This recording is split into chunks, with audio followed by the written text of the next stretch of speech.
A heroic nurse, a devastating accident, and an unexpected connection that changes everything. This new year, discover how one act of courage brought hope, love, and a fresh start. Rachel was a 30-year-old nurse, and the experience she had gained over the years in hospital corridors had made her someone who could remain calm in any situation.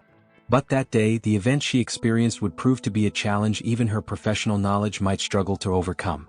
The days leading up to New Year's Eve held a special meaning for Rachel. The thought of a cozy dinner with her family filled her with warmth. As she prepared to leave work and head home, she started walking while watching the snowfall. On her way to the bus stop, a loud crash behind her changed everything. When Rachel turned around, she saw a chain reaction car crash. Vehicles had collided and cars sliding on the snow had lost control. The crash site was filled with smoke and screams. People were frantically calling for help, and some were rushing to assist those in the vehicles. Fueled by the sense of compassion she had nurtured for years, Rachel sprang into action and ran toward the accident scene. A man was using a crowbar to try to open one of the jammed doors. While Rachel was trying to decide where to direct her attention, a muffled crying sound from a car that had crashed into a tree caught her ear. A child's voice. She felt her heart race. Rachel headed toward the car that had hit the tree. In the front seat was an unconscious man, and from the back seat came the terrified cries of a girl about 5 years old. The car doors were jammed. Rachel called out to the child, urging her to stay calm, but it was impossible to ignore the fear in the little girl's eyes. Rachel quickly moved to the back of the car and forced the trunk open. From there, she retrieved a fire extinguisher and returned to the rear window. She called out to the child, "Pull your coat over your head to protect yourself."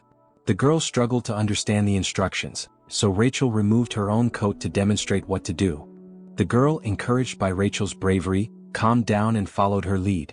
With all her strength, Rachel struck the rear window with the fire extinguisher. On her second strike, the glass shattered. Ignoring the shards, Rachel reached inside and managed to unlock the door. She safely pulled the little girl out of the car. The sound of ambulance sirens began to fill the crash site. After ensuring the girl was safe, Rachel turned her attention to the man motionless in the front seat. He had a pulse, but it was faint. Time was running out. Rachel opened the door and carefully pulled him out, stabilizing his neck as she laid him on the snowy ground. Meanwhile, the little girl was crying out, "Daddy," while others nearby tried to comfort her. When Rachel realized the man wasn't breathing, she started CPR. Counting under her breath, she pressed down with all her strength. She blocked out all other noise and focused solely on saving this man's life. With each compression, she moved with the hope of bringing him back. People gathered around, watching Rachel's professional and swift actions in awe. But for Rachel, this wasn't just a duty, it was a human responsibility. As she continued CPR, she noticed the ambulance crew approaching out of the corner of her eye. Taking a deep breath, she kept working, driven by the hope of saving the man and ensuring his little girl had a future with her father. In that moment, time seemed to stand still for Rachel. She knew only one thing: she had to carry this man and his daughter into tomorrow. Rachel's strong and determined efforts continued until the ambulance crew arrived. She quickly briefed them on the situation. "He had a faint pulse and I started CPR. It's been about 2 minutes now," she said. As the team took over, Rachel stepped back to catch her breath, but she couldn't take her eyes off the man. The little girl was still crying in a corner. Rachel made her way through the crowd and knelt down to the girl's level, gently taking her hands. In a soft voice she said, "Your dad will be okay. We're helping him." The girl looked at Rachel through her tears and slowly nodded. Rachel stayed with her, offering comfort and reassurance. The paramedics placed the man on a stretcher and rushed him to the ambulance. One of them turned to Rachel and said, "Without you, this man's chances would have been much lower. You acted quickly and correctly." Rachel felt a little relief at these words, but her mind was still preoccupied.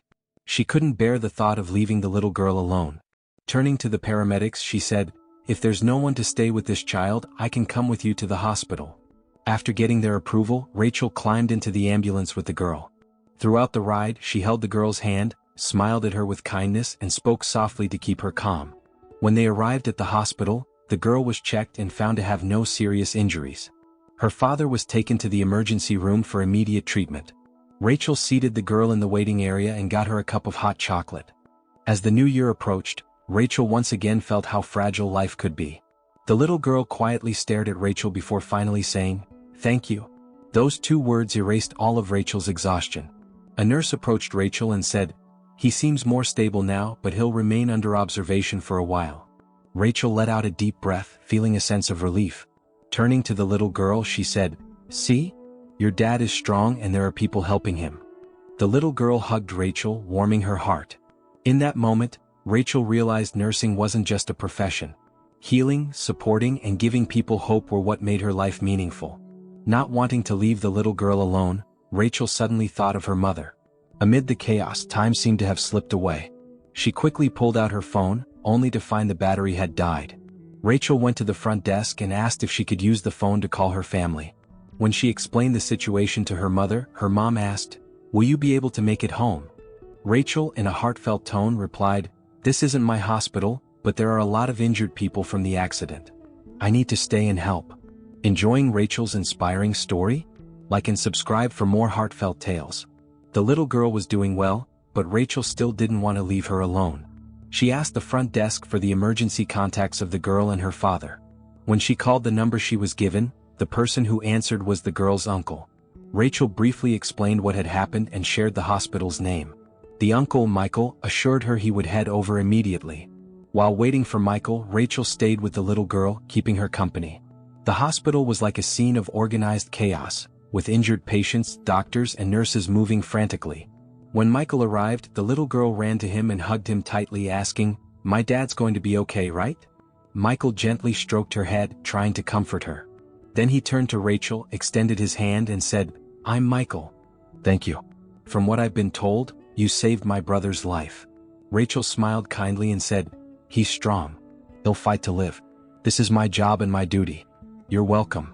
However, Rachel's mind was still focused on the other injured patients in the hospital. She quickly approached the hospital administration, introduced herself, mentioned the hospital she worked for, and offered to volunteer. It was clear that the hospital needed all the help it could get after such a major incident. With nearly 20 injured patients filling the hospital, the situation was nothing short of chaotic. Rachel worked tirelessly through the night, assisting every patient she could and offering them comfort and care. By morning, most of the injured had received the necessary treatments, though some were still in surgery.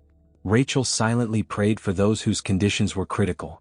When she returned the borrowed nurse's uniform to the administration, a gentleman from the management team thanked her and said, "We've contacted your hospital to let them know you volunteered here.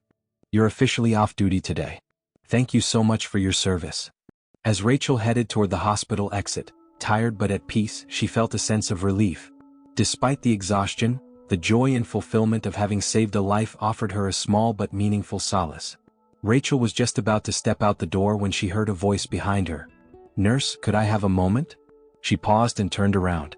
"Oh, I hope everything is okay," she said kindly. Michael, speaking in a calm but heartfelt tone, replied, "Yes, thanks to you. I wanted to give you a proper thank you. You didn't just save my brother's life, you saved a little girl from losing her father. You saved a family." Rachel offered a gentle smile and said, "That's my job. There's no need to thank me." But Michael persisted. "You were there even before the emergency teams arrived. You weren't on duty, yet you didn't hesitate to do everything you could. Even after I arrived, you kept helping others who were injured. Your compassion and selflessness deserve recognition," he said, his eyes filled with gratitude. Rachel, slightly bashful, replied, "All right, thank you." Michael paused for a moment before continuing, "My brother is still under observation, and my little niece has finally fallen asleep. I'd love to treat you to a coffee as a token of my gratitude. But you look exhausted. At least let me give you a ride home. We can have coffee on the way. What do you think?" Realizing she had been on her feet for over 24 hours, Rachel accepted the offer. A coffee and skipping the wait for the bus sounded like a perfect end to such an exhausting day. Michael quickly grabbed 2 coffees from the cafeteria, and they walked to his car together. When Rachel stepped into the car, she was surprised. It was quite luxurious, but she didn't comment on it. During the drive, Michael tried to get to know her, asking her questions about her life. Rachel shared how she worked tirelessly to support her family and how much she loved her job at the hospital. Michael was impressed by Rachel's strength, determination, and selflessness. To him, she was truly inspiring, a young woman who had devoted her life to helping others. When they arrived at Rachel's home, Michael stopped the car and said, "Meeting you was a privilege. Your life story is genuinely inspiring." Rachel, tired but content, smiled warmly. There was a shared warmth and understanding between them. However, Rachel's energy was completely spent, and continuing the conversation would have to wait for another time. Rachel stepped out of the car and headed into her home. Once inside, she took a warm shower and collapsed onto her bed. Despite the weight of her exhaustion, she felt as though something inside her had shifted. With that thought, she drifted into a deep, peaceful sleep. When Rachel woke up, she noticed the room was dimly lit. "Wow, I must have slept for ages," she mumbled to herself. From the kitchen, she could hear her mother and brother talking. Slowly, she got up and made her way toward the kitchen. As she approached the door, her mother looked at her with concern. "Oh, my sweet girl, what happened out there?" she said worriedly. Rachel sighed and replied, "It was a total disaster. But I promise we'll make up for missing dinner." Her mother smiled warmly. "Of course we'll do it again," she said. Her brother Ian, however, cut in excitedly. "You're a hero, sis," he said with enthusiasm. Rachel looked at him, slightly confused. Ian walked over to the door and picked up a bouquet of flowers from the side table. "These came for you," he said, handing them to Rachel. She stared at the bouquet in surprise. It was beautifully arranged and there was a note tucked inside. Curiously, she took the note and began to read, "I wasn't brave enough to ask for your number, but I hope I'm not bothering you. Thank you for saving my brother and niece's lives. If you'd like, you can call me Michael." Michael's phone number was written at the bottom. Holding the note, Rachel smiled softly. She had almost forgotten about him. Michael really did seem like a kind and thoughtful person. She placed the bouquet on the table and turned to her mother and brother, saying shyly, "It's from a family I helped yesterday." For the rest of the evening, she helped her mother prepare dinner. While at the dinner table, her thoughts kept drifting back to Michael. There was an unfamiliar excitement building inside her. It felt as though Michael wanted to find a place in her life, and she wasn't sure what to make of it. After dinner, Rachel retreated to her room. Taking a deep breath, she picked up her phone. She stared at Michael's number for a while, summoning the courage to call. Finally, she dialed the number. The phone rang and soon Michael's familiar, gentle voice came through. "Hello, Rachel?" Rachel smiled and said, "Hi, Michael. Thank you for the flowers." That simple exchange marked the beginning of a long and heartfelt conversation. Michael seemed like someone out of a dream, thoughtful, kind, and genuine. The next day they made plans to meet for dinner. Rachel couldn't help but feel that this encounter had opened a door to something entirely new and exciting. In a moment she never expected, she found herself stepping into a hopeful and beautiful new chapter of her life. The next evening, Rachel and Michael met for dinner. Throughout the meal, laughter and heartfelt conversations created a natural connection between them. Rachel was drawn to Michael's honesty and warmth, while Michael admired Rachel's courage and kindness. As they stood by the door at the end of the evening, saying their goodbyes, Michael smiled and said, "I'm grateful for the twist of fate that brought us together." Rachel smiled back. "I feel the same. And I think this is just the beginning." From that moment on, a new chapter began in their lives. Rachel found the peace her heart had been searching for in Michael. The new year started with hope and love, marking a turning point that would forever change both of their lives. Rachel's journey shows the power of kindness. Subscribe for more inspiring stories.